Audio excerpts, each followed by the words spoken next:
ত্রয়োদশ নির্বাচন নিয়ে দেশের রাজনৈতিক দলগুলোর মধ্যে চলছে নানা সমীকরণ। ঐক্যের সুর বাজছে ইসলামী দলগুলোর মধ্যে। সামনের নির্বাচনে বিএনপির বিকল্প শক্তি হওয়ার জন্য উঠে পড়ে নেমেছে তারা। সব আসনে একক প্রার্থী দেওয়ার পরিকল্পনা নিয়ে এগোচ্ছে তারা। এ কাজে অগ্রণী ভূমিকা পালন করছে জামাতে ইসলামী ও ইসলামী আন্দোলন বাংলাদেশ। রাজনীতি সংশ্লিষ্ট সূত্রগুলোর মতে আগামী নির্বাচনে আওয়ামী লীগ অংশ নিতে পারবে না।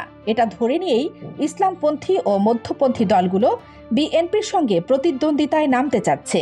ফলে আগামী নির্বাচনের সমীকরণ এমন হতে পারে বিএনপি বনাম ইসলামী দলগুলোর মধ্যকার লড়াই। এক্ষেত্রে ইসলামী দলগুলোর সঙ্গে দেখা যেতে পারে নতুন দল এনসিপিকেও।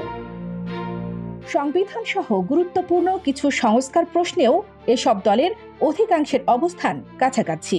জামাত, এনসিপি, ইসলামী আন্দোলন ও খেলাফত মজলিস সহ অনেক দল সংসদের প্রস্তাবিত উচ্চকক্ষে আনুপাতিক প্রতিনিধিত্ব পদ্ধতিতে নির্বাচনের পক্ষে। এর মধ্যে জামাত, ইসলামী আন্দোলন সহ কিছু কিছু দল উচ্চকক্ষের মতো নিম্নকক্ষেও আনুপাতিক প্রতিনিধিত্ব পদ্ধতিতে নির্বাচন চায়। প্রধানমন্ত্রীর একক ক্ষমতা কমানো, সাংবিধানিক ও সংবিধিবদ্ধ প্রতিষ্ঠানের নিয়োগ কমিটি গঠনের প্রস্তাব এবং রাষ্ট্রপতি নির্বাচনের পদ্ধতি বদলাতেও তারা একমত। এছাড়া দলগুলো জাতীয় নির্বাচনের আগে স্থানীয় সরকার নির্বাচন চায়। মনে করা হচ্ছে সংস্কার বিষয়ে বিএনপির সঙ্গে অবস্থানগত ব্যবধান ইসলামপন্থী এনসিপি সহ কিছু দলের মধ্যে পারস্পরিক বোঝাপড়ার ক্ষেত্র তৈরি করছে।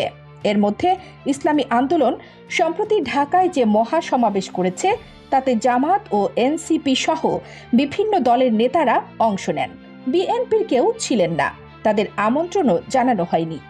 ওই সমাবেশে অংশ নেওয়া দলগুলোর নির্বাচন ও সংস্কার দুই বিষয়ে বিএনপির অবস্থানের বিপরীতে নিজেদের অবস্থান পরিষ্কার করছে। সমাবেশে ধর্মভিত্তিক কয়েকটি দলের নেতাদের বক্তব্যে নির্বাচনে জোটবদ্ধভাবে অংশ নেওয়ার কথা প্রকাশ পায়। ইসলামপন্থীদের ভোট এক বাক্সে আনার লক্ষ্যে প্রথম প্রচেষ্টা শুরু করেন চরমোনাই পীর ও ইসলামী আন্দোলনের আমির সৈয়দ মোহাম্মদ রেজাউল করিম। গত এপ্রিলে তার এই উদ্যোগে যুক্ত হয় আরও 4টি নিবন্ধিত ইসলামী দল। সে দলগুলো হলো বাংলাদেশ খেলাফত মজলিস, জমিয়তে উলামায়ে ইসলাম, নিজামে ইসলাম পার্টি ও খেলাফত মজলিস। তাদের এই বন্ধন শেষ পর্যন্ত অটুট থাকে কিনা এটাই এখন দেখার বিষয়।